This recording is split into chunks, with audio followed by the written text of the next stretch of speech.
అవును, మనం వింటున్నది నిజమేనా? ఆమె కోసం ఆయన అంత రిస్క్ చేస్తున్నాడా? ఆల్రెడీ ఫ్యామిలీ దూరమైంది, ఇప్పుడు రాజకీయం కూడా ఆమె కోసమే చేస్తున్నాడు. మే 4న ఆమె బర్త్డేకి పుష్ప రేంజ్లో గిఫ్ట్ ప్లాన్ చేశాడా? అందుకే సింగం సింగిల్ అంటూ పొత్తు గిత్తు జాంతానై అంటూ పెద్ద పార్టీల్ని సైతం పక్కన పెడుతున్నాడా? పాత్రధారి ఆయనే అయినా తెర వెనుక ఉండి కథ, స్క్రీన్ ప్లే, డైరెక్షన్ అంతా ఆమె నడిపిస్తోందా? తమిళనాడు అసెంబ్లీ ఎన్నికలు దగ్గర పడే కొద్దీ యమరంజుగా మారుతోంది రాజకీయం.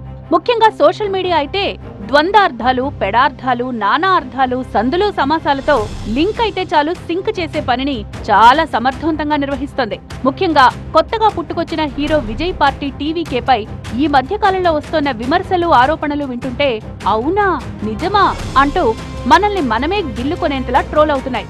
ట్రోల్ నెంబర్ 1, కాస్త గుండె దిటవ్ చేసుకుని వినండి. మామూలుగా టీవీకే పార్టీ ఫుల్ ఫామ్ ఏంటి? తమిళగ వెట్రి కళగం. కానీ సోషల్ మీడియా ఈ పార్టీకి కొత్త పేరు పెట్టిందండోయ్. ఏంటో తెలుసా? త్రిషా విజయ్ కృష్ణన్. ఇందులో హీరోయిన్ త్రిష పేరు లాగి మరీ టీవీకే పార్టీకి కొత్త అర్థం చెప్తోంది సోషల్ మీడియా. ఇది ప్రత్యర్థుల సృష్టి అని ఎంత సర్ది చెప్పుకున్నా జనంలోకి త్రిషా విజయ్ కృష్ణన్ అన్న పేరు మాత్రం చొచ్చుకుపోయింది. ముఖ్యంగా ఎక్స్, ఇన్స్టాగ్రామ్, యూట్యూబ్ లాంటి ప్లాట్ఫామ్స్ లో టీవీకే అంటే త్రిషా విజయ్ కృష్ణన్ అంటూ మీమ్స్, పోస్టులు వైరల్ అవుతున్నాయి. Troll number 2, May 4th Trisha birthday. త్రిషకు విజయ్ పుష్ప రేంజ్ గిఫ్ట్. పుష్ప మూవీలో తన భార్య బర్త్డేకు సీఎంతో దిగిన ఫోటో గిఫ్ట్ గా ఇస్తానని హీరో క్యారెక్టర్ చెప్పడం చూశాం కదా. అదే రేంజ్ లో ఫోటో కాదు, రియల్ గా సీఎం అయ్యే చూపిస్తానంటూ త్రిషకు విజయ్ మాటిచ్చినట్లుగా సోషల్ మీడియాలో ట్రోల్ అవుతోంది. ఇది నమ్మబులా కాదా అన్నది పక్కన పెడితే తమిళనాట మాత్రం మే 4th డేట్ అందరి మైండ్ లో ఫిక్స్ అయింది. ట్రోల్ నెంబర్ 3, అమిత్ షాతో త్రిష మీటింగ్. తమిళనాడులో ఎన్డీఏ టీవీకే పొత్తు సినీ నటి త్రిష చేతుల్లో ఉందని రాజకీయ వర్గాల్లో పెద్ద ఎత్తున ప్రచారం జరుగుతోంది. ఈ ఎన్నికల్లో పాలక డీఎంకేదే పై చెయ్యని, విపక్ష ఎన్డీఏపై 5% ఓట్ల ఆధిక్యంతో ఉందని, విజయ్ టీవీకే పార్టీకి 12% ఓట్లు రావచ్చని పలు సర్వేలు అంచనా వేస్తున్నాయి. ఈ నేపథ్యంలో ఎన్డీఏ నేతలు అప్రమత్తమయ్యారని, ఎలాగైనా విజయ్ను తమ వైపు తిప్పుకునేందుకు సామధాన భేద దండోపాయాలను ప్రయోగిస్తున్నట్లు ప్రచారం జరుగుతోంది. కరూర్ తొక్కిసలాట ఘటన వ్యవహారం విజయ్ని ఇప్పటికీ వెంటాడుతోంది. సిబిఐ విచారణతో ఆయన ఉక్కిరిబిక్కిరైపోతున్నారు. జననాయకన్ సినిమాకు కేంద్ర సెన్సార్ బోర్డు నుంచి క్లియరెన్స్ రావడం లేదు.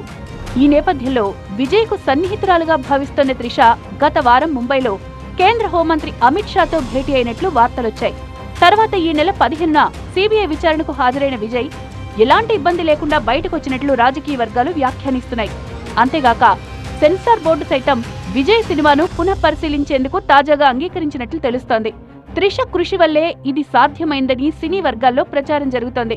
ఇంకోవైపు అన్నా డీఎంకే అధినేత పళనిస్వామి కుమారుడు మిథున్ కూడా పలుమార్లు త్రిషతో భేటీ అయినట్లు తమిళనాడు కోడై కూస్తోంది. మరోవైపు విజయ్ మాత్రం ఎలాంటి పొత్తులు లేవని ఇప్పటికే ప్రకటించాడు. సింగిల్ గానే బరిలో దిగుతున్నామని బుధవారం కూడా క్లారిటీ ఇచ్చాడు. అయినా సరే విజయ్ పార్టీపై త్రిషతో లింకు పెడుతూ జరుగుతున్న ప్రచారం మాత్రం తగ్గడం లేదు.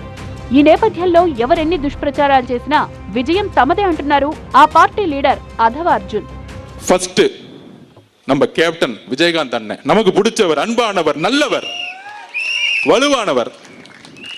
என்ன அவதூறு சொற்களை சொல்லி, என்ன கட்டமைப்பை உருவாக்கி, என்ன பிரச்சாரத்தை உருவாக்கி, நான் மிரட்டல் சொன்னது ஒருத்தர் நேரா கூப்பிட்டு மிரட்டுறது கிடையாது.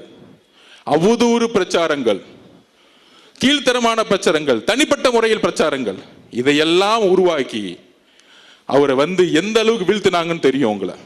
ஆனால் இந்த திமுகவுடைய சூழ்ச்சிகள், 22 கட்சிகள் கூட்டணி உருவாக்கி திருப்பி ஆட்சிக்கு வரணும் ஒரு பொய்யான பிரச்சாரத்தை உருவாக்கப்படுகிறீங்களா, அதெல்லாம் తూకి ఎరియக்கூடிய ఒరే వలిమే நம்ம కచ్చికి மட்டும்தான் இருக்கு. సో మొత్తానికి త్రిష చుట్టూరా ఇప్పుడు రాజకీయం రసవత్రంగా సాగుతోంది. తనకేం సంబంధం లేకపోయినా, బహిరంగంగా ఎక్కడా కనిపించకపోయినా విజయ్ను విమర్శించాలంటే త్రిష కటౌట్ ను ముందు పెట్టి ప్రత్యర్థులు సోషల్ మీడియా వేదికగా ప్రచారం మొదలుపెట్టారు. మరి చూడాలి త్రిష సెంట్రిక్ గా సాగుతున్న తమిళ రాజకీయం ఎలాంటి టర్న్ తీసుకుంటుందో.